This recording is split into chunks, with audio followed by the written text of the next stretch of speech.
What's up guys, Jonah Mathis here. So back when I did my Sonos Arc soundbar review, I got quite a few comments recommending a very specific product to me. This is because my TV doesn't have HDMI eARC on it, while the Sonos Arc only has a single HDMI eARC/ARC input on it.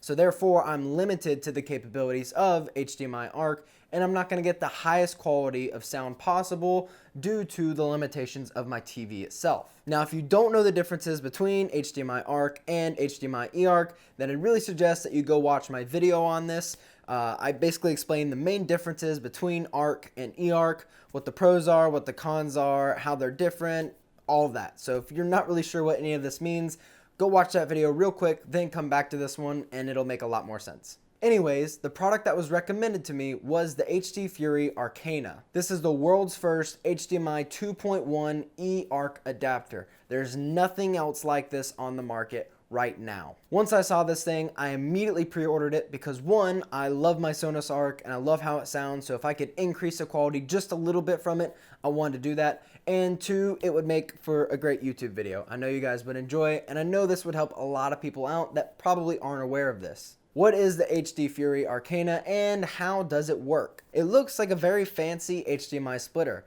because essentially that's what it is. It has a single HDMI input and then two HDMI outputs. But there is something very special about these individual HDMI outputs. The port labeled HDMI out goes to your TV's HDMI ARC port or any HDMI input if your TV doesn't have ARC. The other HDMI output labeled eARC out connects directly to your soundbar's HDMI eARC port. For example, I have my NVIDIA Shield TV Pro connected to the Arcana's HDMI input. Then from the HDMI out port, I connect to my TV's HDMI ARC port. And from the eARC out port, I connected to my Sonos Arc's HDMI eARC port. That is a tongue twister. Very difficult to say. Try and say that 3 times quickly. I bet you can't. The Arcana basically takes the incoming signal from the Shield TV Pro, processes it, analyzes it, then it outputs the video to the TV, and then it outputs the audio signal to the Sonos Arc soundbar. The Arcana will also accept incoming signals from the TV. So exactly how HDMI ARC works now, where if you're playing audio on the TV itself, then it will pass down to the soundbar, except now we're just using the Arcana as more of a pass-through device. Now let's go over what all is included in the HD Fury Arcana kit. Of course, it comes with the Arcana unit itself, a USB-C cable used to provide power, and a power supply. We've already mentioned the HDMI ports on the Arcana itself, but you will need to use your own HDMI cables. It doesn't come with any, and I really suggest that you purchase some newer ones or use some newer ones that you have. If you're using some old cables, you may run into some issues there because this unit is meant to really push some high quality audio and high quality video signals. So just keep that in mind. It also has an RS-232 port. Not really sure how many people are actually going to use this, but it's there in case you need it. And there's a USB Type-A port that you can use to update the firmware of this unit. Believe it or not, the display on the unit is an OLED display, surprisingly, and it uses a rotary wheel to navigate through the different settings and change different options. There's a lot of different options in the menu that are available. I haven't really dived into them too much, but I'm sure they're going to be really helpful for some other people out there. And it also uses this really cool on-screen display type menu. So once you select an input, it'll actually show this little text at the bottom saying what the input is, how much data it's using for video, what the data is for audio. It's pretty cool. So it gives you a general idea of what type of quality you can expect. The HDMI input's capable of handling anything you really throw at it. Anything from HDR, HDR10+, Dolby Vision, 4K resolution at 120 refresh rate, and even 8K video. Yes, 8K, which is probably a few years in the future for it to become more common, but really, this thing is quite future-proof for everything that it can handle. It scales video signals, works with CEC, eARC, ARC, EDID management, all of the above. On paper, this thing's extremely impressive, and it seems to be extremely future-proof with the many types of video and audio signals that it's capable of handling. I'm not going to cover every single thing that this product does because if I do that, this is going to be an extremely long video for a fairly simple product. So I am including a link in the description to this product on HD Fury's website, and that includes a ton of details about everything that this can do. So click the link in the description to see all the capabilities of this product.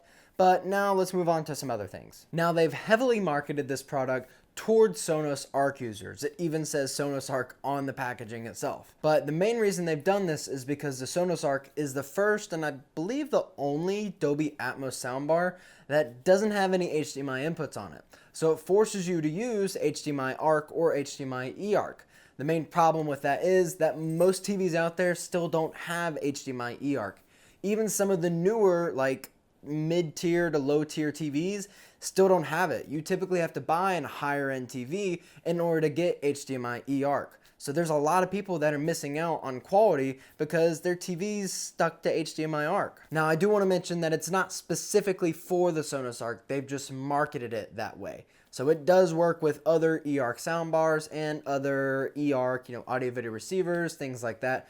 Not sure why you'd use it with that, but you can if you want to. Anyways, anyone who doesn't have an HDMI eARC TV, they're missing out on the highest level of audio quality possible. This is Dolby True HD for Dolby Atmos and DTS HD Master Audio for DTS:X. Without this product, some people would just have to wait or go out and buy a brand new HDMI eARC TV.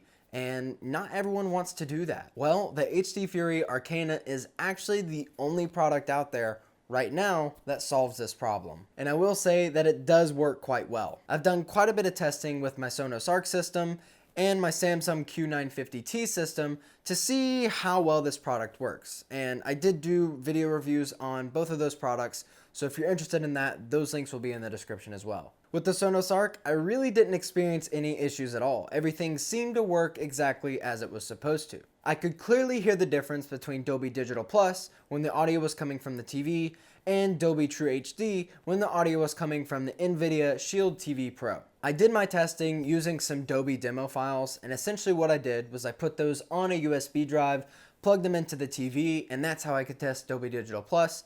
And then I put those same exact files on my Plex media server and played them from my NVIDIA Shield TV Pro. And that's how I could test Dolby True HD. So there is quite a difference between True HD and Digital Plus as far as the sound quality there.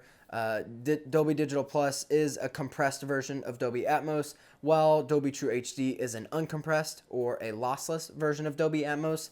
And I noticed quite a large difference between the two. With Dolby True HD, I could easily tell where the different sounds were. The 3D object-based surround sound environment really was more present, and everything all around just sounded a whole lot better than what Dolby Digital Plus did. And keep in mind, I did a lot of my testing before just with Dolby Digital Plus, and I was very impressed with that audio quality. I did run into some strange issues when testing with the Samsung Q950T. When running things from the Arcana, everything seemed to work perfectly fine. Using the HDMI input on that and playing everything from the Shield TV Pro, no issues whatsoever, sounded absolutely amazing, very happy with the audio quality. But when I started playing things from the TV and using that ARC connection, that's when things got a little weird, and the Samsung soundbar really didn't react well to that. Sometimes it would randomly change the input, and then other times it would start displaying a message on the display saying that, TV speakers active or something along those lines. I don't remember exactly what it would say, but the audio would cut out, and then I'd have to reboot a bunch of things in order to get it working again. So it was really just strange, and it wasn't a great user experience. It didn't work flawlessly, and that's what kind of has me worried. I tried adjusting settings on the TV, I tried adjusting things on the soundbar, I looked at settings on the Arcana, and I really couldn't dial down what the issue was. I'm going to be honest, I didn't spend a ton of time with it because things were working with the Sonos Arc, and actually I'm still on a debate which one I like more. A future video on that, on comparing those two systems. But I really like the Sonos Arc system, so I opted just to use that and do a majority of my testing with that one because things were good lord, the cats. Things were working really well. So I'm sure the problem can be solved. I just haven't spent the time going through it yet. I can see a ton of people using the Arcana with an HDMI switch connected to the HDMI input of it. That way you can bypass any of the odd things that may happen with HDMI ARC, and you're still getting the highest level of audio quality possible for your system. It also increases the number of HDMI inputs that you have from 1 to, most HDMI switches are 4 or 5, so plenty of HDMI inputs to go around, and you shouldn't have any issues there. Anyways, this is a great little device if you have a Sonos Arc or any eARC compatible soundbar, but your TV doesn't have HDMI eARC on it. It also does work with AV receivers if you're interested in using it for that, but I really wouldn't see why you'd want to when you can just connect everything to the receiver itself. But people are weird sometimes. It's needed for complex systems. I'm not really sure, but mostly meant for sound bars.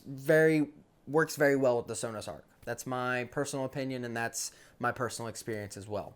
If you're interested in picking up one of these, check the links in the description. It will be there. One goes to HD Fury's website, and eventually I think they're going to put it on Amazon as well. Not sure when it's going to be on Amazon, but the link will be there when it's available. Hope you guys enjoyed this video. I did just get this unit a few days ago, so I've done as much testing as I could in these last few days, but this isn't after weeks and weeks of testing, so I may post an update video in the future. So that means if you're not subscribed to the channel, please go ahead and click subscribe. There may be something in the future about this. If not, there's going to be a bunch of other soundbar review videos, TVs, things like that. So if that's what you're interested in, please click subscribe. Stop. No. Voodoo was attacking the light. This is Voodoo.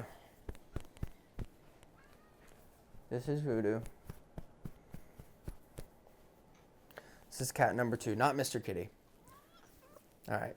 Anyways, hope you enjoyed the video. Please click like if you enjoyed it. I'll see you guys in the next one.